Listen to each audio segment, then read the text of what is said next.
Hello, everyone, and welcome to today's episode of In the Shop, where in today's episode we're going to be making peach jam. Now, I know that we're not actually in the shop, we're actually in the kitchen, but that's okay. The whole point of this show is about making things. And certainly today, peach jam is something that you absolutely should make for yourself. It's a great little project. It's a very fast and furious project, which you're about to see. So let me kind of walk you through what I've done so far.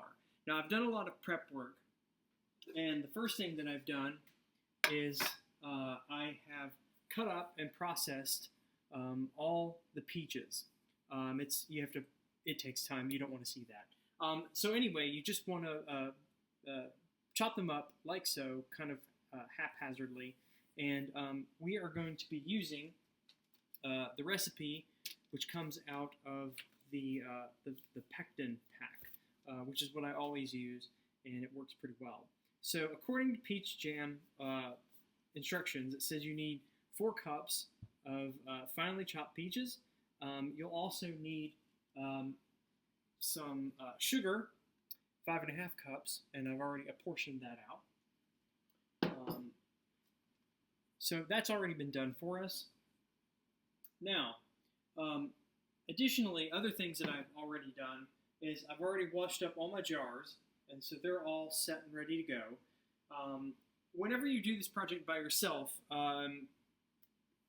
as I mentioned, it's very fast and furious, and you're going to see that probably.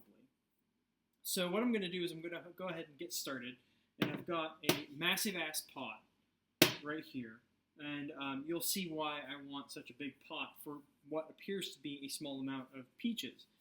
Whenever you add the sugar, it really gets bigger in volume. I mean, it's 5.5 cups of sugar, for God's sakes. So, I'm going to go ahead and I'm going to pour my peaches into the pot. The other thing I have is a large pot of soapy water, because you need that as well. And turning this on, we're going to get the fire started. Okay, so I'm back, and my peaches are cooking. Some people will tell you that you don't have to cook your fruit in advance of making jams. They just say that you just kind of do it. And I find that it actually makes a better product if you do take the time to kind of do a little pre-cook before adding the pectin and the sugar. The other thing I forgot to mention earlier was I'm using a silicone spatula, and you do want to kind of keep a good stir on your jam as you make it. Jam has a really bad habit of sticking to the bottom of the pot and burning quite easily, so you do want to kind of keep this stuff moving. So this is kind of cooking quite good. It's you've got a lot of heat into it, and it's boiling quite well. And I'm really just kind of cooking it just for the sake of cooking it. And if you don't like the light, I apologize. I have some skylights in my kitchen, as you can see behind me. But yeah, so I've got my peaches here cooking up, and they're looking really good, and they smell really good too. So what I'm going to do is I've set my timer for 1 minute, and I'm going to add the pectin, and as soon as I add the pectin, I'm going to hit the start button, or rather make sure that it's still boiling, and then hit the start button to let it cook for 1 minute, and then stir like crazy during that 1 minute time frame. And then I will reset the timer, adding in the sugar, and as I mentioned, the sugar will cool the stuff down quite quickly, but it won't stay cool very long, and that's really when it gets dangerous, is because it does then take on the consistency of something you might imagine molten lava to be like, and it's very thick and syrupy at that point, and if it gets on your skin, it really hurts. So be careful with this stuff. And I've kind of got about sort of a medium-ish to high heat, not completely high, but I want to have good temperature in this stuff. But I don't want it so hot that it, is full whack, because that's just too hot, actually. And I don't really want to cook this too terribly long, because in the final product, I actually do want to have some chunkiness to my jam. I like to have some of the chunk in the jam. Otherwise, it's not really jam at that point. It's more like jelly. And, well, peach jelly is fine, but jam is just better. It holds to the biscuit much easier. I'm feeling really good about this. And so what I'm going to do now, you can hear it boiling, is just kind of sprinkle this around, adding in one whole packet of pectin.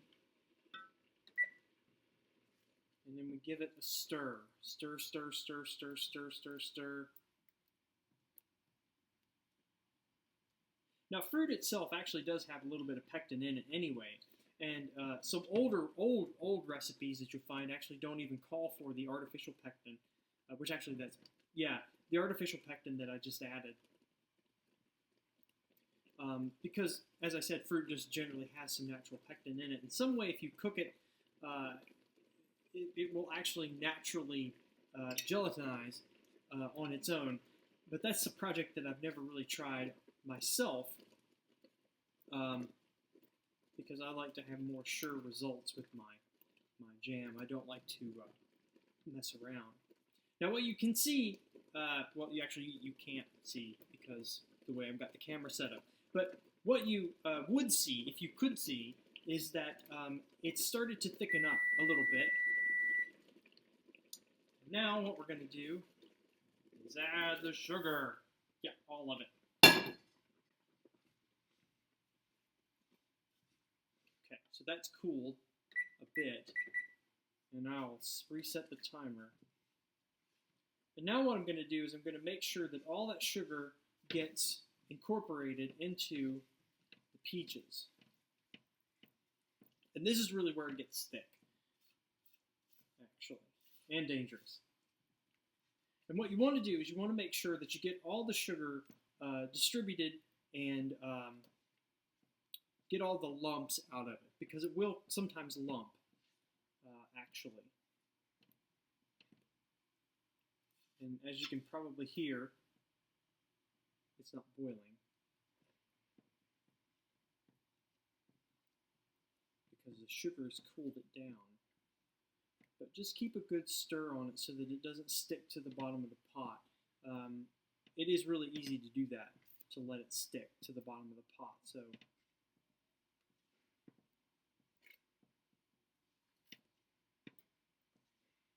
and of course, that is a lot of sugar to add to it.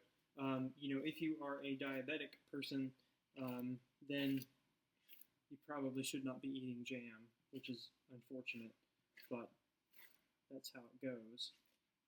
While this is kind of waiting, I'm going to move the camera really quickly and just show you that's what I've got in the pot.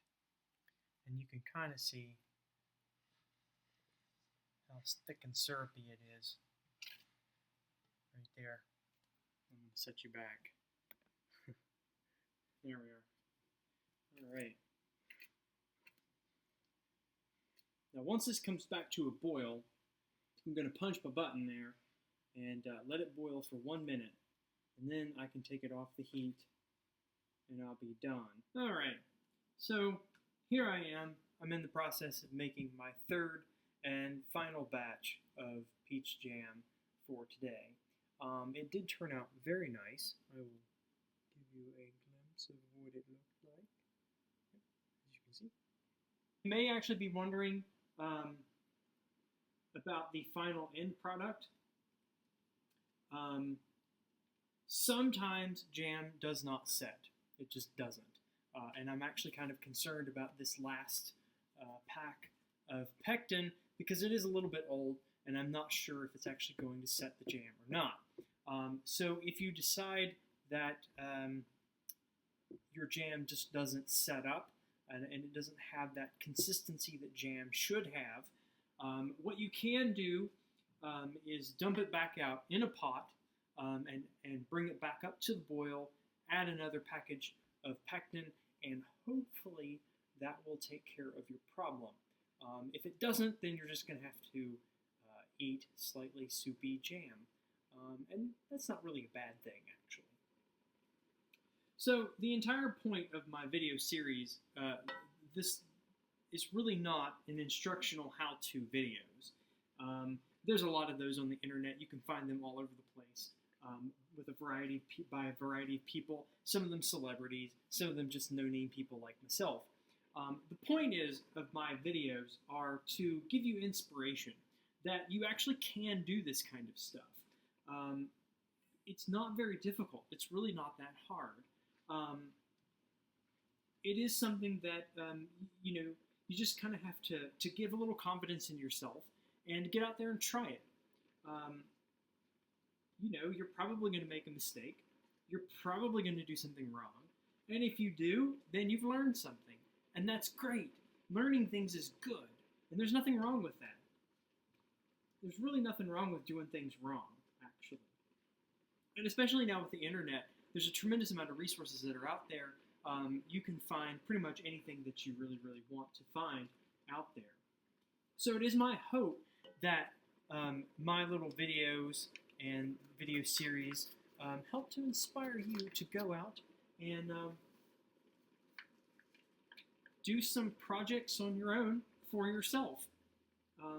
Get out there, make things, do things, find things that you're interested in, that you want to do. Don't let other people hold you back. Don't let people say, oh, whatever. Anyway, the point is, get out there and do it and try. And if you fail, that's fine. There's nothing wrong with failure. Failure sometimes is actually a very good thing. So I hope you've enjoyed my little series today. If you did, please subscribe. And you may certainly leave some comments in the comment block area there. Otherwise, thank you very much for watching, and I hope to see you again in the very near future.